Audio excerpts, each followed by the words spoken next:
ఇప్పుడు ఇది ఏమైపోతుంటే ఇప్పుడు ఈ ప్రభుత్వం ప్రతిదానికి ఇలా చేయాలంటే దాదాపు వైసీపీలోని ఎక్కువ మంది ఊసలు లెక్క పెట్టారు. ఎందుకంటే దానికి ఆ టైంలో వాళ్ళు ఉన్నప్పుడు ఎలాంటి సరిగా దాన్ని ఎఫ్ఐఆర్లు కానీ రిజిస్టర్ చేయాలి. గంజాయి నేను మొన్న ఆశ్చర్యంగా చూశాను. గంజాయి ఎక్కడ అది మన ఏదో హాస్పిటల్ వెనక కొండపైన పెంచుతాను. వైజాగ్ నడిబొడ్లో కూడా పట్టుకొచ్చారు. అంటే మీకు భవిష్యత్తులో నేను ట్వీట్ కూడా చేశాను, నేను దాన్ని ట్యాగ్ చేశాను హోమ్ మినిస్ట్రీకి కూడా. దీన్ని గంజాయి సాగుకి ప్రత్యేకించి డ్రగ్స్కి సంబంధించి ఒక ప్రణాళిక సిద్ధం చేస్తున్నాం. దాన్ని ఖచ్చితంగా మాట్లాడతాం. We will handle that. But forest department కంటే కూడా ఎక్కువ రెవెన్యూ ల్యాండ్స్లో ఎక్కువ ఉంది, మోర్ దెన్ రెవెన్యూ ల్యాండ్స్లో. గత వైసీపీ నాయకులు, గత ముఖ్యమంత్రి ఆయన పోలీస్ అధికారులను బెదిరిస్తూ ఉన్నారు. ఐపీఎస్ మన చిత్తూరు జిల్లా ఐపీఎస్ అధికారిని సుబ్బారెడ్డి గారిని మీరు ఎక్కడ సప్త సముద్రంలో మీరు వెళ్ళినా కానీ వెతికి పట్టుకుంటాం, డీజీపీ గారిని వదలం రిటైర్మెంట్ అయినా అని చెప్తా ఉన్నారు. నేను చెప్తా ఉన్నాను, వాళ్ళనే కాదు ఎవరైనా సరే మీరు అధికారులకి ఇలాంటి థ్రెట్స్ ఇచ్చి మీరు కనుక వాళ్ళ మీద చిన్న ఈగ వాలిన, వాళ్ళ మీద ఘాటు పడ్డా, చిన్న గీటు పడ్డా కూడా మీరే బాధ్యత వహించాల్సి వస్తుంది. దీన్ని సుమోటోగా కింద తీసుకుంటాం. అధికారులు వాళ్ళకి కర్తవ్యాన్ని నిర్వర్తిస్తుంటే మీరు ఇలా బెదిరిస్తే అధికారులు ఎవరు బెదిరిపోరు.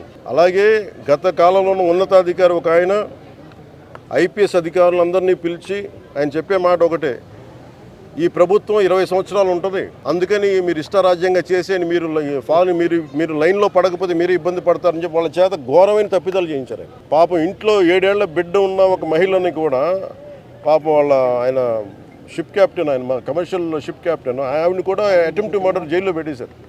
చిన్న ఇలా రోడ్డు మీదకి వచ్చి ఎవరో నిరసన చేస్తాను చూస్తుంటే ఆవిడ. మేము అలాంటి ప్రభుత్వం కాదు.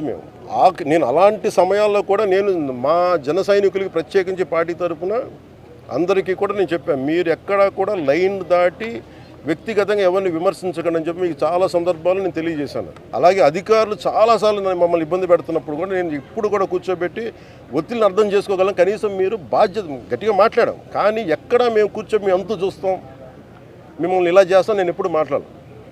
అలాంటిది ఒక ముఖ్యమంత్రి స్థానంలో కూర్చున్న వ్యక్తి, ఇప్పుడు మాజీ ముఖ్యమంత్రి అయ్యుండొచ్చు కానీ మీకు బాధ్యత ఉంది, ఎవరైనా ఎమ్మెల్యే, మీరు కూర్చోబెట్టి అధికారులని, ఐపీఎస్ అధికారులని, డీజీపీలని వాడు కర్తవ్యాన్ని నిర్వర్తిస్తాం, వాళ్ళు అడ్డగొలిగేం చేయట్లా. దేని మీద మీరు కొరడా అయిపోయారు? ఇళ్లలో కూర్చొని మీరు కూర్చోబెట్టి ఇష్టారాజ్యంగా మీకు ఆడపిల్ల, మీరు అంటున్నారు రోడ్డు మీద ఆడపిల్లలకు సంరక్షణ లేదని. ఫస్ట్ మీరు దీన్ని ప్రారంభించింది ఎవరని ఇంత ఎందుకు పెట్టిరెగిపోయారు?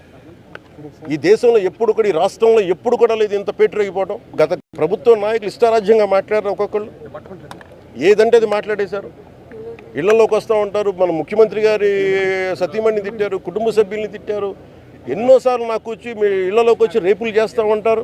ఇలాంటి మీకు 3 ఏళ్ల బిడ్డల్ని 5 ఏళ్ల బిడ్డల్ని మీరు రేపులు చేసి ఎందుకు వచ్చేస్తున్నారంటానికి పాలించాల్సిన నాయకులు, అసలు క్రమశిక్షణలో ప్రజాస్వామ్యాన్ని బలంగా తీసుకెళ్లాల్సిన నాయకులు ఇష్టారాజ్యంగా మాట్లాడుతూ ఉంటే కింద క్రిమినల్స్కి ఏమైపోతే మనం తప్పులు చేస్తే పర్లేదు.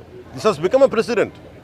అందుకని మేము మొన్న చెప్పాం, మంచి ప్రభుత్వం కానీ మెత్తక ప్రభుత్వం కాదని. అలాగే మేము ఎవరైతే వార్నింగ్లు ఇస్తున్నారో వారికి నేను చెప్తా ఉన్నాను, this I will take to the highest authorities in India. గుర్తుపెట్టుకోండి, ఒక్క ఐపీఎస్ అధికారి ఇప్పుడే కాదు భవిష్యత్తులో కూడా 10 సంవత్సరాల తర్వాత అయినా సరే కేసు మీ మీద వచ్చేలా పెడతాం ఇంకొకసారి ఇలాంటి వార్నింగ్.